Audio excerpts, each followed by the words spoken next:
Lost in London. Hi, my name is Lucas. I'm a curious traveler, but let me tell you, learning English hasn't always been easy for me. In fact, I've had some pretty funny and challenging moments because of it. One of those moments happened on my very first trip to London. The streets were buzzing with people moving fast, umbrellas in hand despite the drizzle. I had just landed a few hours ago and was ready to explore the city.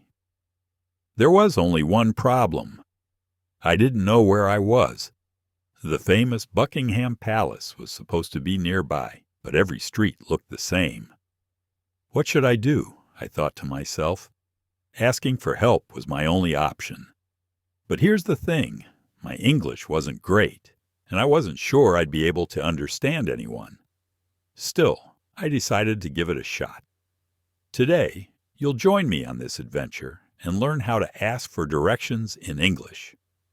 By the end, you'll have practical phrases to use in real-life situations.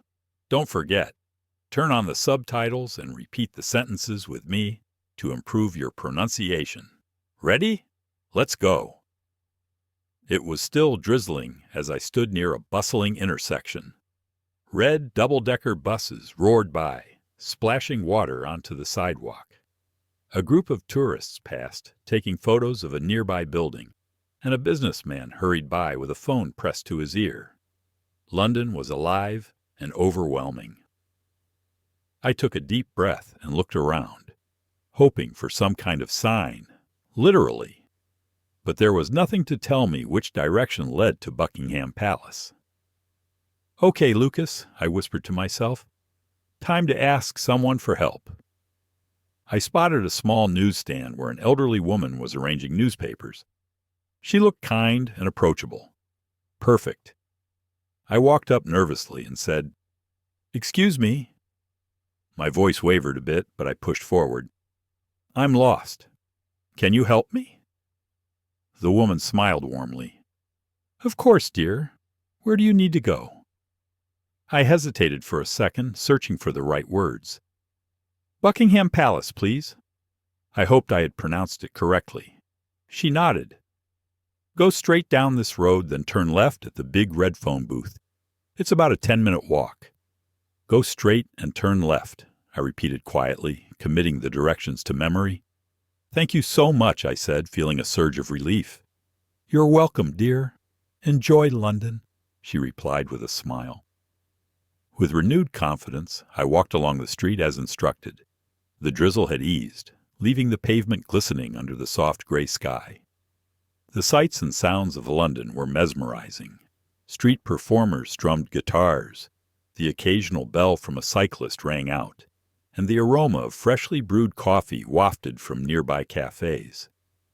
As I approached the iconic red phone booth, I smiled. "Turn left here," I reminded myself, echoing the helpful woman's words. But just as I made the turn, a young man bumped into me, nearly knocking the map out of my hand. "Oh, sorry," he said quickly, his British accent distinct but clear. "No problem," I managed to say, relieved that I understood him. Emboldened by the encounter, I decided to test my English again.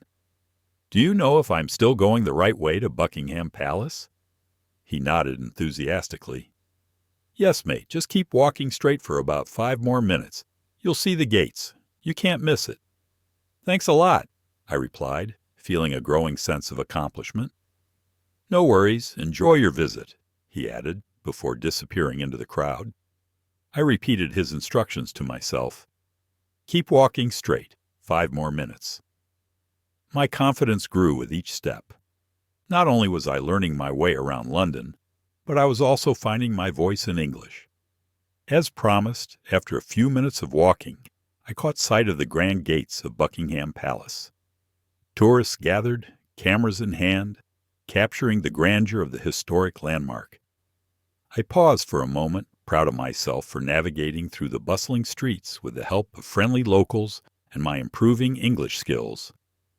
This was more than just a visit to a famous site. It was a personal victory. Let's take a moment to break down some useful phrases and expressions from my adventure in London. First, remember how I asked for help? I said, "Excuse me, I'm lost. Can you help me?" This is a polite and straightforward way to ask for assistance. "Excuse me" gets someone's attention politely, and "Can you help me?" is simple and clear. Another important phrase was when the woman at the newsstand said, "Go straight down this road, then turn left at the big red phone booth." The phrase "go straight" is essential when giving or following directions.